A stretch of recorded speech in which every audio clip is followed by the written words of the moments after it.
Hello student, I am Kirti Sagar from GP Sahabad. हम पढ़ रहे हैं आपका स्टील स्ट्रक्चर ड्राइंग। और हमारा जो आप ये ड्राइंग का जो है हम इसकी बेसिक्स पढ़ चुके हैं, कैसे बनाते हैं हम इसको ये देखना है। ये है हमारा सिंपल फिंक या कैम्बर्ड फिंक ट्रस। तो सिंपल स्टील रूफ ट्रस जो होता है आपका, तो ये कैसे बनता है, ये आपके दो टाइप के होते हैं फिंक ट्रस। एक कैम्बर्ड फिंक ट्रस है, एक फ्रेंच फिंक ट्रस है। उसमें क्या होगा, फ्रेंच वाले में बस मेंबर्स ये जो स्ट्रस और टाई हैं ये बढ़ जाएंगे टेंशन और कंप्रेशन में, बाकी सारा बनाने का प्रोसेस का सेम रहेगा। तो इस सेक्शन में हम क्या देखेंगे कि ये कैसे बनता है, और इसकी डिटेल्स भी हम देखेंगे इसी वीडियो में या अगले वीडियो में। ठीक, तो हम पढ़ रहे हैं आपका सिंपल फिंक ट्रस।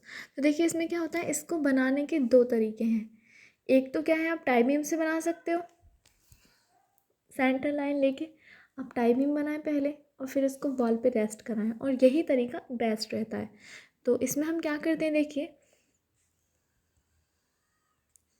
ये जो हमारा बीम टाई बीम दिख रहा है आपको, टाई बीम क्या है, ये जो आपको ये बीम दिख रहा है, ये पूरा ठीक, ये टाई बीम है आपका। तो ये कितने का है, 2ISA 60x60x8।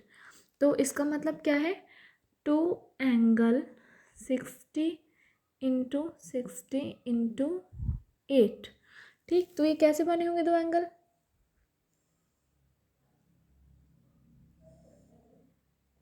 ये एंगल सेक्शन हो गया इसका। तो ये डायमेंशन कितनी हो गई, 60, और ये कितनी हो गई 60, और 8 क्या है इसकी, ये थिकनेस है जो दोनों तरफ से। ठीक, तो ये क्या है आपका मेन टाई बीम जो 2 एंगल 60x60x8 पे है। तो इसको बनाने के बाद हम क्या करेंगे, इसके बनाने के बाद हम ये जो पोर्शन है हमारा कौन सा, ये इसमें अलग रखा है, लेकिन नहीं, ये क्या है, वॉल यहाँ तक होनी चाहिए। ठीक, ये किस पे रेस्ट करता है आपका, एक कंक्रीट ब्लॉक पर। ये कंक्रीट ब्लॉक है जिसकी डायमेंशन क्या होती है, 300 इसकी ये डायमेंशन है, और 200 इसकी ये डायमेंशन है, और ये 400 लॉन्ग है। तो इसकी डायमेंशन क्या है, 300 इंटू 200 इंटू 400 लॉन्ग। ठीक, तो ये आपकी क्या है, कंक्रीट ब्लॉक की डायमेंशन है। और ये रेशियो क्या रहता है इसका, कंक्रीट ब्लॉक का 1:2:4। ठीक, और ये जो ट्रस है हमारा, इसकी जो क्लियर स्पैन है वो है 6 मीटर। कितनी, 6 मीटर। इसमें शो नहीं हो रखी है, तो आप 6 मीटर पे ये 6 मीटर स्पैन के लिए आप ये ट्रस बनाएंगे। अच्छा, फिर आता है आपका कि ये जो आपका ये है कंक्रीट ब्लॉक है, इसमें एक बोल्ट भी होता है। ठीक, ये सारी डायमेंशंस हम देंगे जो हम इनकी डिटेल्स बनाएंगे। ठीक, और ये क्या है, आपकी बेस प्लेट है बाय द हेल्प ऑफ क्लीट जो जुड़ी हुई है। ठीक, और ये डाउन बोल्ट जो है कहाँ तक जा रहा है, यहाँ तक। कंक्रीट ब्लॉक में होता है बेसिकली ये बोल्ट, कंक्रीट ब्लॉक के अंदर तक आप बनाइएगा। फिर आता है, जब आप इसको इतना रेस्ट करवाएंगे, फिर आप बनाएंगे प्रिंसिपल राफ्टर। ये जो जा रहा है, प्रिंसिपल राफ्टर बनाने के आपके पास दो तरीके हैं। फर्स्ट है, आप सीधा सीधा 1/4 इंटू स्पैन कर दीजिए, तो आपका सीधा सीधा राइज आ जाएगा।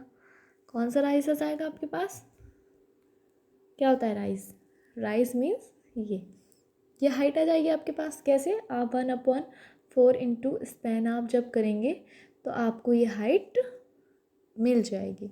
फिर दूसरा तरीका इसका कौन सा है, दूसरा तरीका है इसका कि आप क्या करें, जो आपकी मेन टाई बीम थी वहाँ से 30 डिग्री एंगल लेकर एक लाइन खींचना स्टार्ट करें। ठीक, और ये लाइन कहाँ तक खींचें, तब आप देखेंगे जब आप दोनों तरफ से ऐसा करेंगे, उधर से भी और इधर से भी, मेन टाई बीम से 30 डिग्री एंगल लेकर जब आप लाइन खींचेंगे तो एक पॉइंट आएगा जहाँ पे आपकी दोनों लाइनें मिल जाएंगी। तो वो पॉइंट क्या होगा आपका, वो पॉइंट आपका ये होगा राइज। 30 डिग्री एंगल से इधर से खींची थी आपने एक, और 30 डिग्री एक इधर से आ रही थी, तो जहाँ पे दोनों मिलेंगे वही पॉइंट आपका क्या हो जाएगा, राइज हो जाएगा। तो ये तो था तरीका आपका प्रिंसिपल राफ्टर बनाने का। अब आता है कि आपकी प्रिंसिपल राफ्टर की डायमेंशंस कितनी है? तो प्रिंसिपल राफ्टर की आपकी डायमेंशंस हैं जो आपको ये शो रही है, ISA 75 × 75 × 8। ठीक है, ISA से आप मतलब समझ रहे हैं इंडियन स्टैंडर्ड एंगल। मैंने आपको पहले ही कहा था कि जो स्टील स्ट्रक्चर्स या स्टील हम ट्रसेस बनाते हैं तो उसमें मोस्टली जो आपके मेंबर्स होते हैं, चाहे वो पर्लिन्स हो चाहे वो क्लीट्स हो, वो एंगल के ज़्यादा बने हुए होते हैं। ठीक है, तो ये किससे बना हुआ है? Indian standard angle 75 × 75 × 8। ये क्या हो गई आपकी प्रिंसिपल राफ्टर की डायमेंशंस। फिर है आपका, उसके बाद आप बनाएंगे क्या? स्ट्रस एंड आपका ये जो टाई है, ठीक, जो आपका ये क्या है? कंप्रेशन मेंबर, और ये क्या है आपका? ये क्या है आपका? कंप्रेशन मेंबर, और ये क्या है आपका? Tension member. कंप्रेशन मेंबर छोटे होते हैं क्यों? ताकि उनमें बकलिंग का प्रॉब्लम ना आए। तो ये आप कैसे बनाएंगे? जो आप यहाँ से क्या करें, 60 डिग्री एक एंगल लें और एक वो लाइन सीधी खींचें। जब आप जी ये लाइन जब प्रिंसिपल राफ्टर पर मिलेगी तो वहाँ पे ऑलरेडी 90 डिग्री एंगल आपका मिल जाएगा। ठीक, ऐसे ही क्या करें, बीच में 60 डिग्री, इसकी डायमेंशन क्या है? स्ट्रेस की और आपका ये जो आपका टाई है इसकी डायमेंशंस है, चाहे तो आप खुद से नोट कर लें, 60 × 60 × 8। ठीक, कितनी है? 60 × 60 × 8। ये डायमेंशन है आपकी किसकी? इसकी और इसकी। फिर आप क्या करेंगे, जब यहाँ से 60, जब ये 60 बनाने के बाद जब आप 60 डिग्री का एंगल और छोड़ेंगे, फिर वहाँ से क्या करें, नीचे से 60 डिग्री लें, तो क्या है वो आपकी ये सारी डायमेंशंस पर यहाँ पे आपका बन जाएगा। और ऊपर वाला क्या, जब ये वाला हमारा एंगल है कितना? 90 डिग्री, और ये वाला हमारा एंगल 60 है, तो हमारे ये कितना बचेगा? 30। क्यों? क्योंकि वी नो दैट कि ट्रायंगल का जो एंगल का सम होता है वो कितना होता है? 180 डिग्री। ठीक, तो इस तरह से आपके ये दोनों बन जाएंगे। अच्छा, आप अगर ये 6 मीटर स्पैन चाहते हैं तो आप इसको हाफ भी बना सकते हैं। तो अगर आप इसको हाफ में बनाते हैं तो आपको कम से कम ये इतना बनाना पड़ेगा, मतलब इस साइड का, ताकि आपको ये जो डिटेल दे सके। ठीक, फिर आता है कि आप इसको बनाएंगे कहाँ? ये जो आप ये 60 डिग्री लेंगे, ये कहाँ से लेंगे? तो इसका क्या तरीका होता है कि इसमें क्या होता है, जो स्पैन होती है वो किस में बटी हुई होती है? 1/3 में बटी हुई होती है। 1/3 ये है, 1/3 क्या है? ये डायमेंशन है। 1/3 क्या है? ये 1/3 इंटू स्पैन। ठीक, तो ये आप यहाँ पे क्या करेंगे, इसको बनाएंगे। फिर उसके बाद क्या है, आपके स्ट्रक्ट बन चुके हैं। अच्छा, फिर आता है रिबिट। रिबिट क्या है? ऑल रिबिट्स, ऊपर भी लिखा है देखो, ऑल रिबिट 12 mm डाया के हैं। ठीक है, 12 mm फाई। तो अगर रिबिट का जो डाया है वो 12 mm है, तो क्या हुआ हमारा, जो आपका क्या पिच हो गई, वो कितनी हो गई? D × 3 होती है पिच, तो कितनी हो गई? 12 × 36, कितनी? 36 mm। ठीक, तो इनकी पिच आपको क्या मिल जाएगी? 36। उसके बाद जो साइड से जो है निकला हुआ, या जो ये जो है कि प्लेट से अगर अंदर की तरफ होता है तो ये कितना होता है? पिच का आधा, P/2। 36 का आधा आप कर देंगे तो कितना होगा? 18 mm। ठीक, फिर आपको ये मिल जाएगा। उसके बाद क्या है, गज़ट प्लेट इन्होंने दे रखी है कितनी? 8 mm थिकनेस है। ऑल गज़ट प्लेट जितनी भी आपको दिख रही है, ये है, ये है, ये है, जहाँ जहाँ भी जॉइंट होंगे वहाँ पे आपको गज़ट प्लेट दिखेगी। ये सारी कितनी है? गज़ट प्लेट की थिकनेस है 8 mm थिकनेस। फिर आता है आपका, जब आप ऐसा कर चुके होंगे तो उसके बाद आप प्रिंसिपल राफ्टर के ऊपर लगाएंगे क्या? पर्लिन्स। किस चीज़ के लिए? सपोर्ट देने के लिए, कॉमन राफ्टर या जो आपका क्या होगा, सीट्स होती हैं उनको सपोर्ट्स देने के लिए। ठीक है, हॉरिजॉन्टली सपोर्ट्स देने के लिए हम पर्लिन्स लगाते हैं। फिर पर्लिन्स लगाने के लिए क्या करेंगे आप? देखिए, पर्लिन्स की डायमेंशंस कहाँ है? पर्लिन्स ये है आपका पर्लिन्स। अच्छा, कौन सा है आपका? ये जो आपको पर्लिन्स दिख रहा है 75 × 75 × 8, ये भी एंगल सेक्शन है। ये जो आपको ब्लैक ब्लैक दिख रहा है, ब्लैक पोर्शन, ये है आपका पर्लिन 75 × 75 × 8 ISA। ठीक है, एंगल ISA। ऐसे ही बात करें क्लीट, तो क्लीट आपका कौन सा है? जो आपको ये वाइट पोर्शन दिख रहा है। ठीक, ये आपका क्या है? क्लीट है। और देखिए इसमें गलत चीज़ दे रखी है। वो गलत चीज़ क्या है कि जो नीचे की तरफ को होता है वो क्लीट होता है और जो ऊपर की तरफ को लगा हुआ होता है वो पर्लिन्स होता है। आप समझ रहे हैं ना? तो आप क्या करेंगे, देखिए अगर मैं यहाँ पे आपको इस तरह से एक नए तरीके का क्लीट और पर्लिन्स बनाना होगा, वह कैसे कि आप पर्लिन तो बनाइए, ठीक, और क्लीट बनाएं आप ये। आप कोशिश करें पर्लिन आपका ये रहे, क्लीट आपका ये रहे, क्योंकि पर्लिन्स को सपोर्ट देने के लिए क्लीट्स लगाए जाते हैं ताकि जो पर्लिन्स है वो खिसके ना। तो ये सपोर्ट ऊपर की तरफ नहीं नीचे की तरफ से दिया जाता है, तो इन्होंने ये गलत बना रखा है। इसमें क्लीट जो होती है वो हमेशा झुकाव, ये जिधर को ढाल होता है उस साइड को नीचे की साइड में लगी हुई होती है। तो ये आपकी क्लीट हो जाएगी, ये आपकी पर्लिन्स हो जाएगी। आप इस तरह से बनाइएगा, ठीक।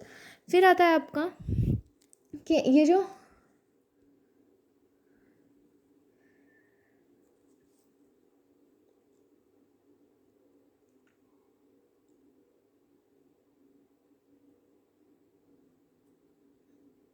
हाँ क्या है आपका आता है क्या, ये जो बोल्ट लगा रखा है इन्होंने, ये जो बोल्ट लगा रखा है ना इसमें बीच में, इसका जो डाया है वो है 12 mm। तो कितना होगा, 12 डाया, 12 फाई रिविट बोल्ट।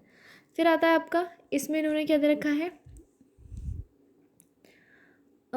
ये भी जो आपका ऊपर जो बोल्ट देख रहे हैं आप, GI नट जो इस तरह से शो हुआ है, GI नट, तो GI नट कौन सा है, ये वाला, ये ऊपर वाला, ठीक। और इसके बाद क्या है,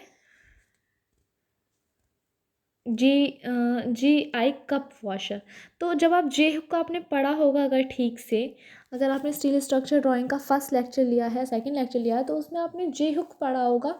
तो उसमें क्या होता है कि कुछ इस तरह से होता है, देखिए ये मैं आपको बना के दिखा देती हूँ। और ये कुछ इस तरह से होता है। तो ये पोर्शन क्या होता है, आपका नट होता है, ठीक। तो ये जो पोर्शन है इसको कहते हैं वॉशर, ठीक है, क्या कहते हैं, वॉशर। तो इन्होंने इस पे भी इसमें डिटेल दे रखी है कि GI कप वॉशर है ये जो लगा हुआ है। फिर आता है आपका रिज कैपिंग, आपके ये ऊपर इन्होंने दे रखी है रिज कैपिंग, ठीक। फिर आता है आपका क्लीट हो चुका है रूफ कवरिंग मटेरियल। अच्छा, रूफ कवरिंग मटेरियल के उन्होंने AC सीट यूज़ की है और AC सीट जो है वो है 6 थिकनेस। यहाँ पे तो आप उसको प्लेन ही लगाएंगे, जैसे इन्होंने 6 थिकनेस की, आप 2 लाइन खींचो, चाहे जितने भी आए आप इसको सिंगल लाइन में भी या थोड़ा सा गाड़ी लाइन में भी आप इसको इस तरह से दिखा सकते हैं, नो प्रॉब्लम। बट लेकिन जब आप उसको डिटेल्स देंगे तो आपको उस सीट पे पूरी डिटेल देनी पड़ेगी। वो कैसे देंगे आप, क्योंकि AC सीट कॉरुगेटेड सीट लगाई जाती है नॉर्मली, तो कॉरुगेटेड सीट होती है इस तरह से, ठीक।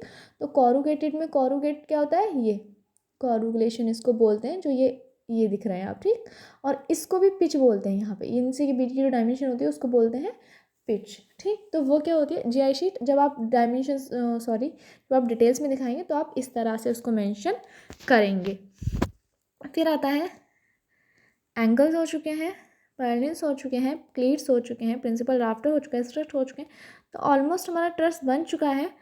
हाँ, यहाँ पे जो डायमेंशंस देनी है ये आप डायमेंशंस देखेंगे किस में, मैं नेक्स्ट वीडियो में अभी आपको प्रोवाइड करा रही हूँ, तो आप एक बार वो भी देख लें। आप दोनों वीडियो देख लेंगे तो आपको बनाने में इसमें बहुत ही ज़्यादा आसानी होगी, और मैं इसकी PDF भी आपको प्रोवाइड करवा दूँगी। Thank you class. और इसका जो है ये आपका सिंपल फिंक ट्रस था। अभी नेक्स्ट क्लास में मैं इसकी डिटेल्स आपको जॉइंट्स पे अभी इसको बताती हूँ कि डिटेल्स हम कैसे देते हैं।